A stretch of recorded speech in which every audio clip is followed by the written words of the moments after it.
కాశ్యపాన్వయ సంజాతం శరణ్యార్యపదాశ్రితం వైరాగ్యజలధిం వందే రంగరామానుజం మునిం. అందరికీ దాసోహం.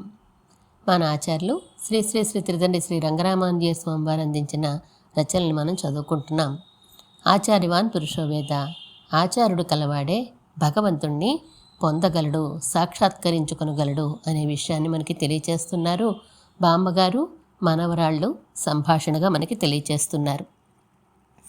మోక్షంలో ఆత్మకి లక్ష్మీదేవికి ఉన్నట్లే 6 లక్షణాలు వస్తాయని చెప్తూ ఈరోజు శిష్టులందరూ కూడా భగవద్భక్తి ఉన్న నీచ జన్మల్నే ఆశపడ్డారు అనేటువంటి 16వ అధ్యాయం చివరిలో ఉన్న భాగాన్ని మనం చదువుకొని 17వ అధ్యాయాన్ని ప్రారంభించుకుందాం.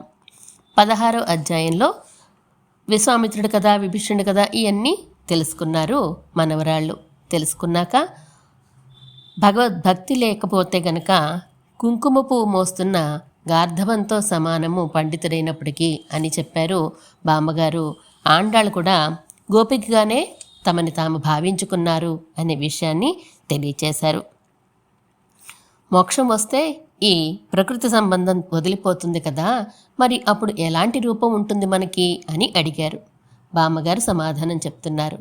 భగవంతుడి కృపచేత సవాసనగా చిరకాలం నుంచి పట్టి ఉన్న ఈ ప్రకృతి సంబంధం మనకి వదిలిపోతే సర్వలక్షణ సంపన్న నారీణాముత్తమా వధూహు అన్నట్లుగా స్త్రీత్వ లక్షణాల్లో ఒక కొరత కూడా లేనట్లుగా ఉండే లక్ష్మీదేవి యొక్క స్వభావం మనకి వస్తుంది. అంటే లక్ష్మీదేవి స్వభావం పరిశుద్ధ ఆత్మస్వరూపానికి గుర్తు. 6 ప్రకారాలుగా దీనిని గుర్తిస్తాం.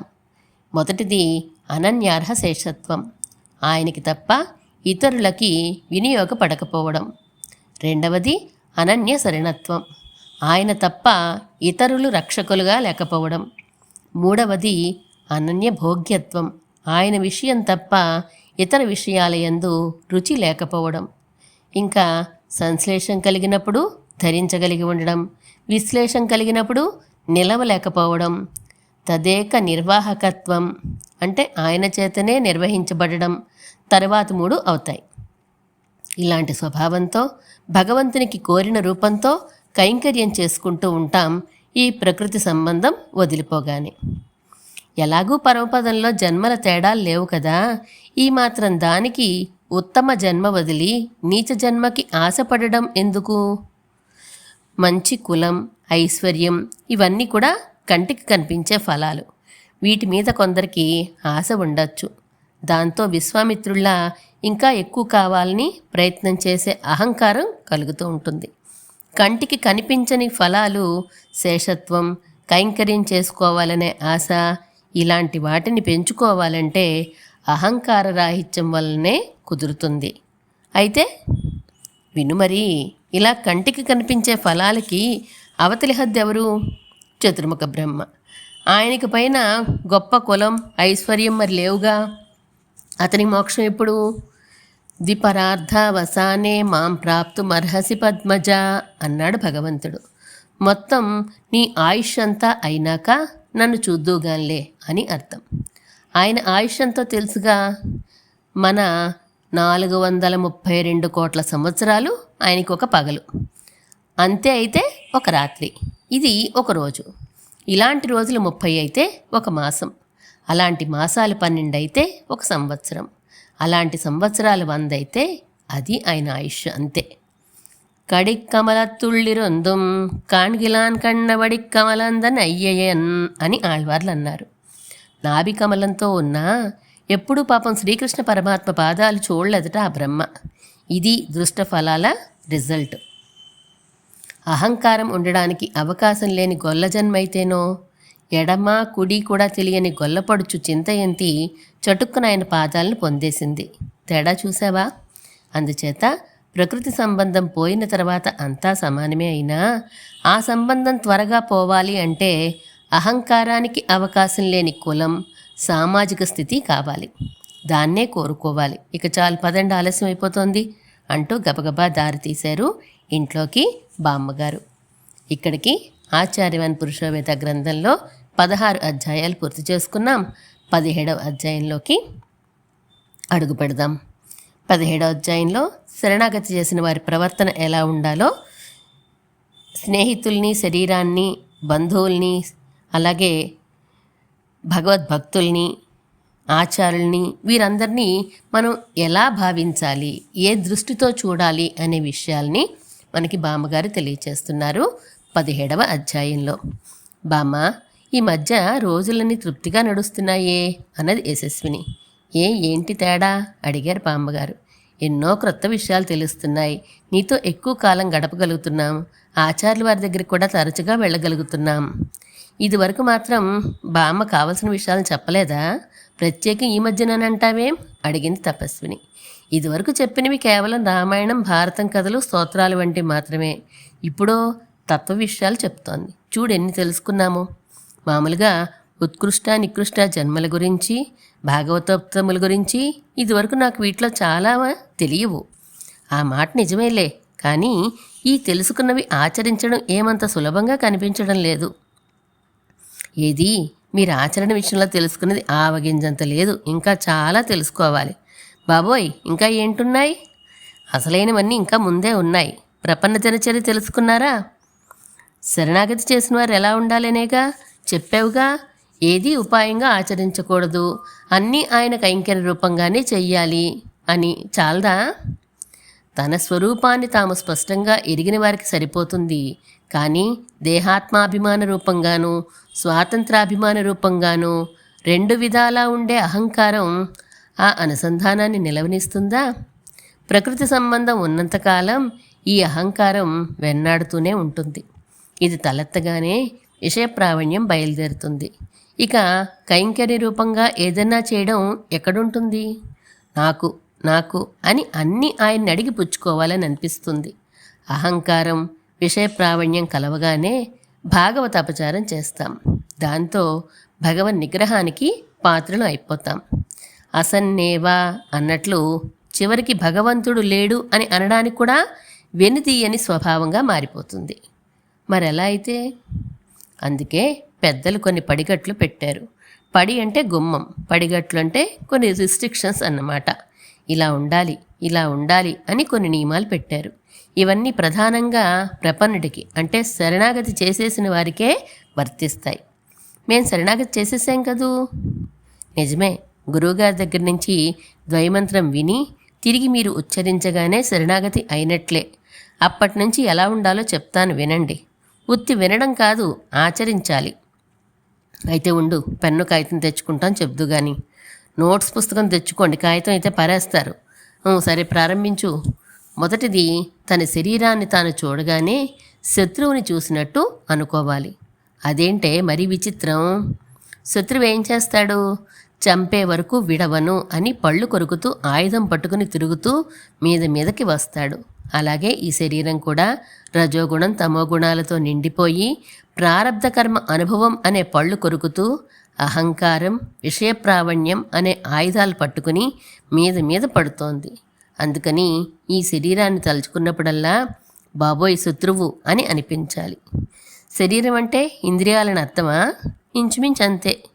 రీజనబుల్గా ఉంది కానీ సాధ్యమా అని వినండి. రెండోది, ఈ శరీరాన్ని, ఇంద్రియాలని వృద్ధి పొందించే సంసారాలను చూస్తే సర్పాలను చూసినట్లుగా భావించాలి.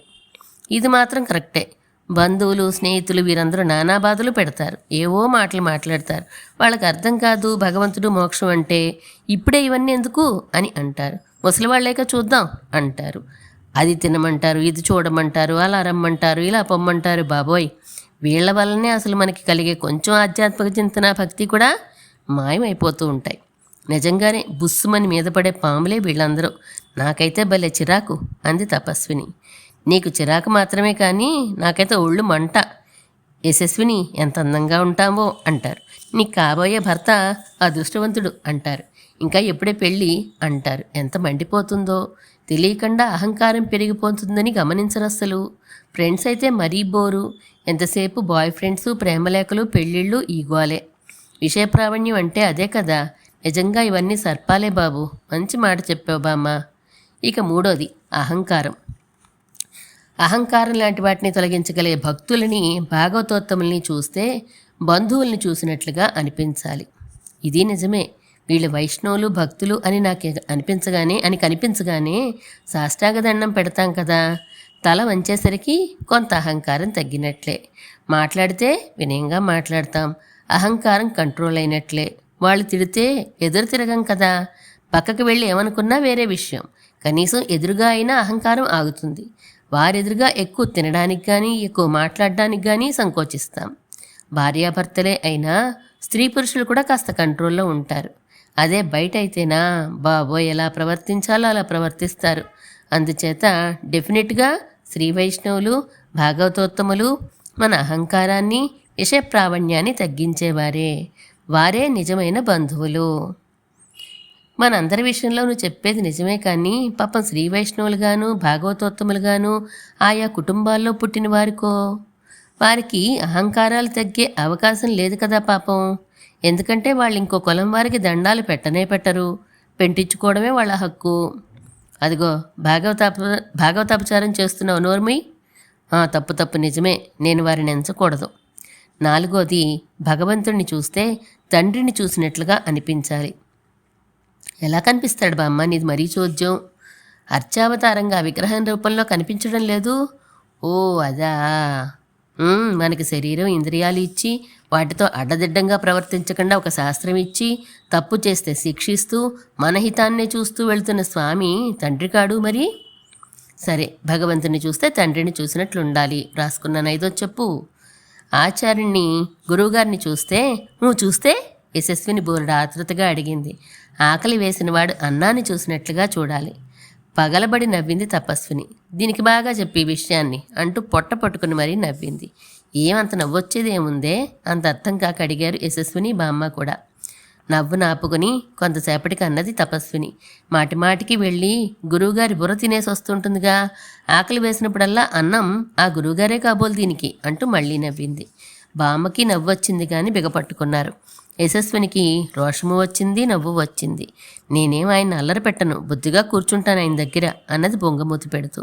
నవ్వులు కాదు, వినండి అని చిన్నగా కసిరి బామ్మగారు వివరించడం ప్రారంభించారు. కొన్ని వేల జన్మల నుంచి ప్రయోజనం లేని బ్రతుకులు ఈడుస్తూ ఉన్న మనకి భగవత్ సంబంధాన్ని తెలియచేసి సత్త కల్పించి ఉపదేశాల చేత జ్ఞాన వైరాగ్య భక్తుల్ని కలగచేసి భగవత్ తత్వాన్ని చేతిలో ఉసిరిక పండులా స్పష్టంగా ఎరుగచేసి భగవత్ సాక్షాత్కారం కూడా చేయించగల మహోపకారకుడు ఆచార్యుడు. ఉన్ సీరే ఉయిర్కుయిరాయ్, నీ కళ్యాణ గుణములే నాకాత్మకాత్మలు అని.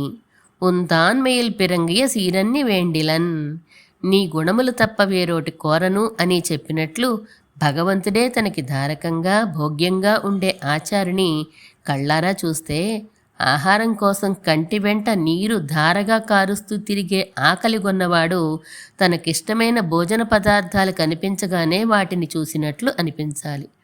అంత అభినివేశంతో ఆచార్యుల దగ్గరికి వెళ్ళాలని, దగ్గరగా కూర్చోవాలని, మాట్లాడాలని, సకల విధాలా అనుభవించాలని అనిపించాలి. యశస్వినికి ఒళ్ళు తెలియడం లేదు. బామ్మగారు పరవశంగా చెప్తూ ఉంటే తపస్వినికి చటుక్కుని లేచి గురువుగారిని ఒక్కసారి చూసి వద్దాం అనిపించేసింది. కాసేపు తన ఆలోచన తనకే చిత్రంగా అనిపించింది. అంతలో ఆ పిల్లకి మళ్ళీ మామూలు మూడ్స్లోకి వచ్చేసింది. ధారకం భోగ్యం అంటే ఏంటి బామ్మ అని అడిగింది. శరీరం నిలిచి ఉండడానికి అవసరమైనది ధారకం. రుచిగా ఉండి అనుభవానికి పుష్టికి ఉపకరించేది భోగ్యం. ఉదాహరణకి నీరు ధారకం, భోజనం భోగ్యం. లేదా అన్నం ధారకం, పప్పు కూర పిండి వంటలు భోగ్యం. అలాగే గురువుగారిని చూడకుండా ఉండలేక ఒక్కసారి దూరం నుంచైనా చూడడం ధారకం. దగ్గర కూర్చుని మాట్లాడి సంతోషించడం భోగ్యం. తేరుకున్న యశస్విని అడిగింది, మరి ఆ ఆచార్యుల వారికి తమ శిష్యుల్ని చూస్తేనో? అది ఈ వరుసలోనే వస్తుంది. రేపొద్దున నువ్వే ఒక గురువుని భగవన్ నియమనం చేత అయితే శిష్యుల్ని ఎలా చూడాలి అని తెలుసుకోవాలిగా అని చిన్న హాస్యమాడి వివరించారు బామ్మగారు. ఆరోది శిష్యుని చూస్తే ఇష్టమైన దానిని చూసినట్లు చూడాలి. మా ఆచార్యులు అలాగే చూస్తారు నా వైపు అంది చటుక్కున యశస్విని. తపస్వినికి కాస్త రోషం వచ్చింది. మరీ అంత గొప్పలు పోనక్కర్లేదు అన్నది. నువ్వు వెళ్ళడం ప్రారంభిస్తే నీకు వస్తుందా గొప్ప అన్నారు బామ్మగారు. ఉత్తినే వెళ్తేనే సరిపోతుందా? భగవంతుడు తప్ప ఇతరములు వద్దు అనే భావంతో నిండి ఉండి మంచి జ్ఞానము ప్రేమ ఉన్న శిష్యుని చూస్తే గురువుగారికి తనకిష్టమైన విషయాన్ని చూసినట్లుగా, అమ్మయ్య, భగవద్గుణానుసంధానం చేసుకునేటప్పుడు నేను చెప్పే విషయాల్ని ఆదరంతో విని తిరిగి చెప్పి ఆనంద పరవశుడవుతూ ఉన్నవాడు ఒకడు లభించాడు అని అనిపించాలి. తను చెప్పిన భగవద్విషయాలు వినకుండా ఏదో ఇంత సేవ చేసేసి ఏవో 4 డబ్బులు ఇచ్చేసి అదే పరమార్థం అని అనుకుని వెళ్ళిపోయే శిష్యులంటే మన ఆచార్యుల వారికి అందుకే చాలా చిరాకు విసుగు కాబోలు తనలో అనుకున్నట్లన్నది యశస్విని. 7వది విను. అహంకారం అనుకూలర పట్ల అనాదరాన్ని కలిగిస్తుంది అని భయపడాలి. అదెలా? అనుకూలురంటే ఎవరు? మన స్వరూపాన్ని వృద్ధి పొందించేవాళ్ళు, అంటే మనకి భగవత్ సంబంధాన్ని అలవాటు చేసే భాగవతోత్తములు. అలాంటి వాళ్ళని చూడగానే వినయంతో వంగి నమస్కరించక వారికన్నా తనకే తెలుసునని వారు తాము సమానమే అని అనుకోవడం అహంకారం వల్లనే కదా. అందుకని భయపడాలి. రాశాను. 8వది ధనం ప్రతికూలురైన వారి పట్ల స్నేహాన్ని పెంచుతుంది అని భయపడాలి.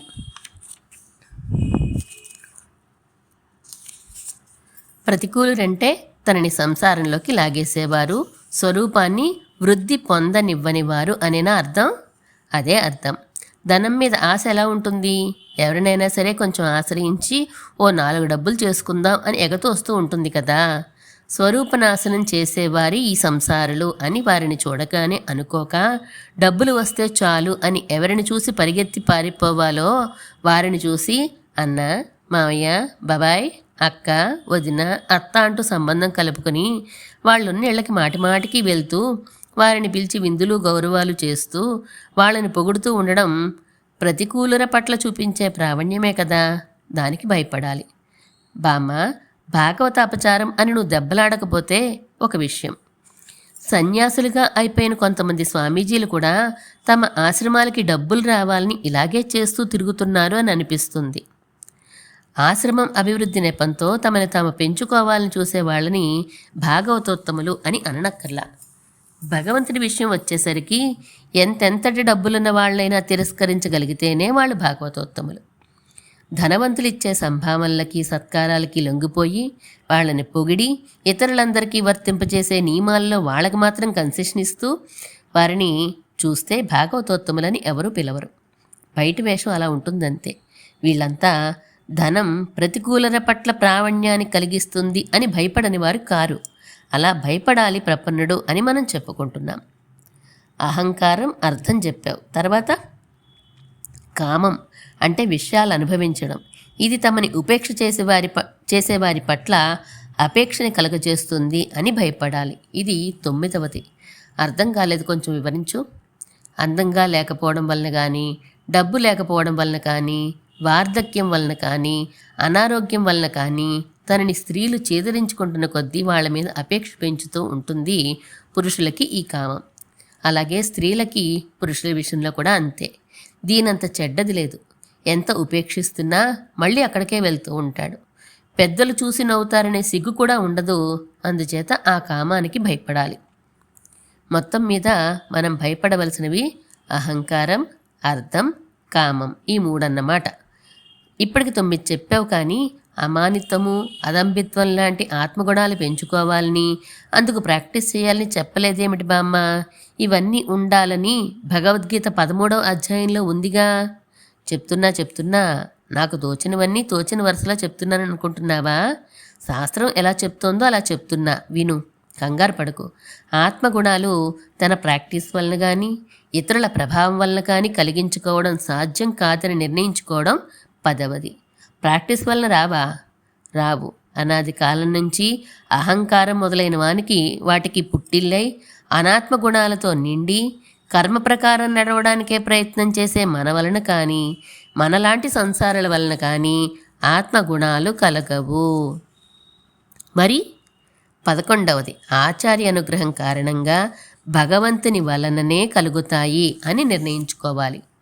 ఓహో, ఆత్మగుణాలన్నిటికీ ఊటబావై మొదటిలోనే నిర్హేతుకంగా నన్ను నిర్హేతుకంగా అంగీకరించడం అంటే ఒక కారణం లేకుండా శిష్యుణ్ణి చేసుకోవడం, డబ్బిస్తానని కానీ, పేరు సంపాదిస్తానని కానీ, జ్ఞానము తెలివితేటలు ఉన్నాయని కానీ, ఇలాంటి ఏ కారణాలు లేకుండానే కేవలం వాత్సల్యంతో శిష్యుడిగా అంగీకరించడం. అలా అంగీకరించి ఆత్మగుణాలు మనకి కలగాలని భగవంతుణ్ణి పలుమార్లు ప్రార్థించే ఆచారుడి కారణంగా ఆ గుణాలు వస్తాయి అని నిర్ణయించుకోవాలి. అంటే మన బాధ్యత లేదుగా. ఆచార్యుణ్ణి ఆశ్రయించి ఆయన చెప్పినట్లు చేయడం వరకే మన బాధ్యత, తర్వాత మనకి సంబంధం లేదు. సరే, 11వది దేహాన్ని కాపాడుకోవాలని, వృద్ధి పెంపొందించుకోవాలి అని తాపత్రయపడకూడదు, ఉపేక్షించాలి. 12వది ఆత్మ ఉజ్జీవించాలి అని తాపత్రయపడాలి. అంటే భగవంతుడి గుణగణాలని వినాలని, అనుభవించాలని ఎక్కువ ఆశపడాలి. 13వది ప్రాకృత పదార్థాలు, తిండి తినడం, వస్త్రధారణ వంటి విషయాల్లో ప్రీతి చేసుకుని భోగితా బుద్ధిని పెంచుకోకూడదు. 14వది ఏం గబగబాడిగేస్తున్నారు? ఈ విషయాలు కొన్ని తెలిసినవే, ప్రాక్టీస్లో ఎంతవరకు కుదురుతుందో అని అనుమానం అంతే. ఏది బాగా కుదురుతుందని మీకు అనిపిస్తోంది? ఆచార్యుల మీద భారం వేసి నిశ్చింతగా ఉండడం, టక్కునన్నది యశస్విని. నిశ్చింతగా ఉండడం కాదు, వారి దగ్గరికి వెళ్తూ ఉండడం, వారు చెప్పినవి చేస్తూ ఉండడం అన్నారు బామ్మగారు.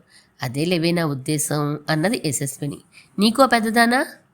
నాకు నాకు నాకు అదే ఈజీలా అనిపిస్తోంది. నసుగుతూ నాంచి అన్నది తపస్విని.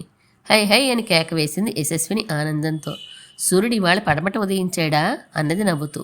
నోర్మి, చెప్పిన మాటలో ఏది సులువు అంటే చెప్పానంతే, బెంకంగా అంది తపస్విని. వినండి, ఇంకా ఉన్నాయి అని కొనసాగించారు బామ్మగారు. 14వది భగవంతునికి ఆరాధన చేసుకుని ఆరగింపు చేసిన ఆ ప్రసాదంతోనే దేహాన్ని నిలుపుకోవాలి, కానీ ఇతర వస్తువులతో కాదు. ఇది ఆచరించవచ్చు అనుకుంటానే అన్నది తపస్విని. సొసైటీలో ఎంటర్ అయ్యాక చెప్పండి, ఇప్పుడు కాదు అన్నారు మా అమ్మగారు. 15వది తనకు కష్టం వస్తే తన పూర్వజన్మ కర్మఫలం అని కానీ, భగవంతుని కృపాఫలం అని కానీ అనుకుని సంతోషంగా అనుభవించాలి. ఇంకా కొంచెం వివరం చెప్పు. ఏదైనా కష్టం, దుఃఖం వస్తే ఇది అనుభవిస్తే గాని పోని ప్రారంధ కర్మఫలం కాబోలు.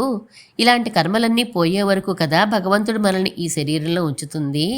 అమ్మయ్యా, ఆయన్ని పొందడానికి ఆటంకంగా ఉన్న ఒక కర్మని పూర్తి చేశాను అని కానీ, వెనకటి జన్మల వాసం చేత ఈ శరీరాన్ని విడవడానికి ఇష్టపడక సంసార విషయాల్ని కాపాడుకుంటూ ఉన్న మనకి దుఃఖాలను చూపించి, కష్టాలను అనుభవింపచేసి, వీటితో ఉన్న సంబంధాన్ని, ప్రీతిని పోగొట్టాలని కదా భగవంతుడు కృపతో దీన్ని అనుభవింపచేస్తున్నాడు అని కానీ అనుకోవాలి.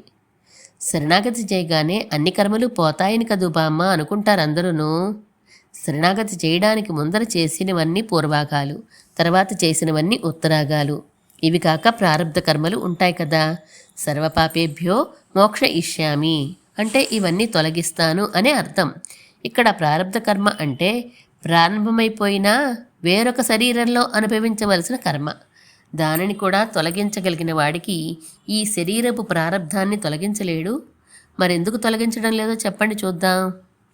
నేను చెప్తా కారణం. కర్మలను అనుభవిస్తూ దుఃఖంలో కొట్టుకుని పోతున్న వీడికి ఈ శరీరం అంటే చాలా ఇష్టం, విడవాలని అనుకోడు.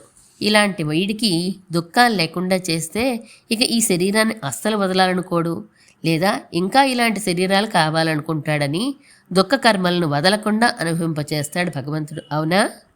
ఇది ఒక కారణమే. ఇంకో విషయం విను. మనకి కాస్త ఐశ్వర్యాన్ని ఇస్తే భగవంతుణ్ణి మన మీద అనుగ్రహం చూపాడు అని అనుకుంటాం సాధారణంగా. కానీ ఆయన ఏమన్నాడో తెలుసా? యస్య అనుగ్రహం ఇచ్చామి తస్య విత్తం హరామ్యహం. ఎవరిని అనుగ్రహించాలనుకుంటానో వాడి ధనాన్ని నేను అపహరిస్తాను అని అర్థం. ఇది మనలో చాలామందికి తెలియక నా డబ్బులు తీసుకున్నావు, మళ్ళీ నాకు ఇయ్యి అని భగవంతుని అడుగుతూ ఉంటాం. అంటే నీ అనుగ్రహం నాకు వద్దు అంటున్నావు అన్నమాట. అవునా? అవును, నిజమే. అలాగే మనకి తెలియని ఇంకొక విషయం ఉంది. మన కర్మలన్నీ తీసేయడం ఆయన కృప ఎలాగో, ఉంచడము ఆయన కృపే. తేడా లేదు రెండిటికి. మూర్తీభవించిన కృపే ఆయన అయినప్పుడు కృపలేనితనం అనేది మన మీదకి ఎక్కడి నుంచి వస్తుంది? ఏదైనా ఆయన కృపే. ఏ కష్టాన్ని ఎందుకని మనకింకా ఉంచాడో మనకేం తెలుసు? రాబోయే ఫలమేమిటో ఆయనే ఎరుగును కనుక ఎంత కష్టం వచ్చినా ఇది ఆయన కృపే అని ప్రీతిగా ఆ దుఃఖాన్ని అనుభవించాలి. బాగుంది. 16 చెప్పు. తన అనుష్ఠానంలో సాధన బుద్ధి ఉండకూడదు. జపం చేసినా, పూజ చేసినా, వ్రతం చేసినా ఏం చేసినా దీనివల్లనే భగవద్ అనుగ్రహం కలుగుతుంది అని అనుకోకూడదు. భగవద్ అనుగ్రహం కలిగి ఇది చేస్తున్నాను అని అనుకోవాలి. ఆయన కైంకర్యం అనుకోవాలి. 17 నాట్టారోడిజల్ వందు నారాయణై నన్ని అన్నట్లుగా లౌకికులతో సంబంధం తగ్గాలని, భగవద్భక్తులతో సంబంధం పెరగాలని ఆశపడాలి. 18 భగవంతుడు సంతోషంగా వేయించేసి ఉన్న దివ్య దేశముల మీద, ఇతర ఆలయాల మీద ఆదరం ఉండాలి. 19 అలా ఆలయాల్లో భగవంతుడు తన అద్భుత సౌకుమార్యంతో సౌందర్యంతో వేయించేసి ఉండడం చూసి, అయ్యో లోకుల చెడు దృష్టి తగలదు కదా అని వీలైనంత తరచుగా మంగళాశాసనం చేయాలి. 20 భగవంతుడి కన్నా వేరైన విషయాల మీద ఆసక్తి తగ్గాలి. 21 ఇతర విషయాల ప్రీతిని కలగజేసే ఈ శరీర సంబంధం త్వరగా వదిలి భగవంతుని చేరిపోతే బాగుండును అనే ఆర్తి ఉండాలి. 22 భగవంతుని విషయంలోనూ భాగవతోత్తముల విషయంలోనూ కూడా వీలైనన్ని సేవలు, తుడవడం, కడగడం వంటివి చేస్తూ ఉండాలి. 23 ఎక్కడ పడితే అక్కడ, ఏది పడితే అది, ఎలా పడితే అలా ఆహార స్వీకారం చేయకూడదు. భాగవత ప్రసాదమే స్వీకరించాలి. 24 తన జ్ఞాన అనుష్ఠానాలు పెంచేవారితో సహవాసం చేయాలి. 25 తన జ్ఞాన అనుష్ఠానాలు చెరిపే వారితో తిరగకూడదు. ఇలా ఈ 25ను శరణాగతి చేసిన వారికి అయిపోయాయి అప్పుడే. ఇంకా చాలవా? చాలవని కాదు, నిండా మునిగిన వాడికి చలి ఏంటన్నట్లు ఏ ఒక్క దానిని పాటించే శక్తి కనబడడం లేదు నాకు, ఇంకా ఎన్నుంటేనే అన్నది తపస్విని. నీ మొహం పూర్తిగా విను. ఈ 25ని శరణాగతి చేసిన వారు తమ ఆచార్య అనుగ్రహం ద్వారా వృద్ధి పొందించుకుంటూ వెళ్ళాలి అన్నారు బామ్మగారు. అది సరైన మాట అన్నది యశస్విని. ఇలా బామ్మగారు ఈ 17వ అధ్యాయంలో శరణాగతి చేసిన వారి ప్రవర్తన ఎలా ఉండాలో తెలియజేశారు. 18వ అధ్యాయాన్ని తర్వాత తెలుసుకుందాం. శ్రీమన్ మహాభూతపురే శ్రీమత్ కేశవ యజ్వరః కాంతిమత్యాం ప్రసూతాయ యతి రాజాయ మంగళం.